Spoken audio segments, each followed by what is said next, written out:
Dengar cerita ada Datuk belum? Betul ke? Astaghfirullahalazim. Di sini saya mengumumkan. Assalamualaikum. Waalaikumsalam. Ampun sikapnya ke mana ni? Terima kasih nak pergi toilet. Tapi pergi toilet. Main dulu sini. Kenapa? Saya ada soalan yang killer untuk Soalan sis. apa pula? Nervous lah macam ni. Okey. Kalau diberi pilihan, sis sanggup tak bermadu? Bismillahirrahmanirrahim. Assalamualaikum. Sesungguhnya saya tak suka bermadu dan saya tak akan bermadu sebab saya manja kali. Jangan manja sayang, please. Manja kali. Ya, manja kali saya tak akan bermadu.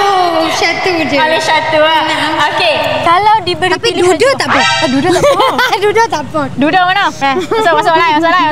Okey, masih single kan? Ya, saya masih single and available. Disebabkan anda kata anda tak kisah kalau duda pun tak apa. Sis nak bakal suami sis tu gaji berapa sebulan? Minimum tu 4K boleh lah. 4K. Boleh lah 4K. Lepas 4K. lah bayar rumah, bagi nafkah sikit. Saya low maintenance. Faham. Saya Okey. bukan Datuk Belah. Tanya hak tu dekat sikit. Dengar cerita ada Datuk belum? Betul ke? Astaghfirullahalazim. Di sini saya mengumumkan saya bukan Datuk Belah ya.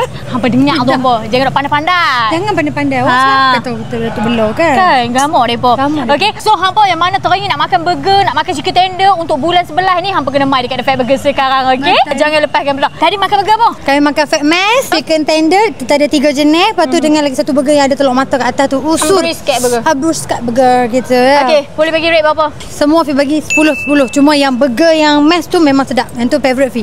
Yang tu. Thank you so much. Terima kasih banyak atas sebab jawab soalan killer. Ya, yang pasti saya nak suami beriman. Ingat apa? Okey. So tunggu apa lagi? Cepat-cepat.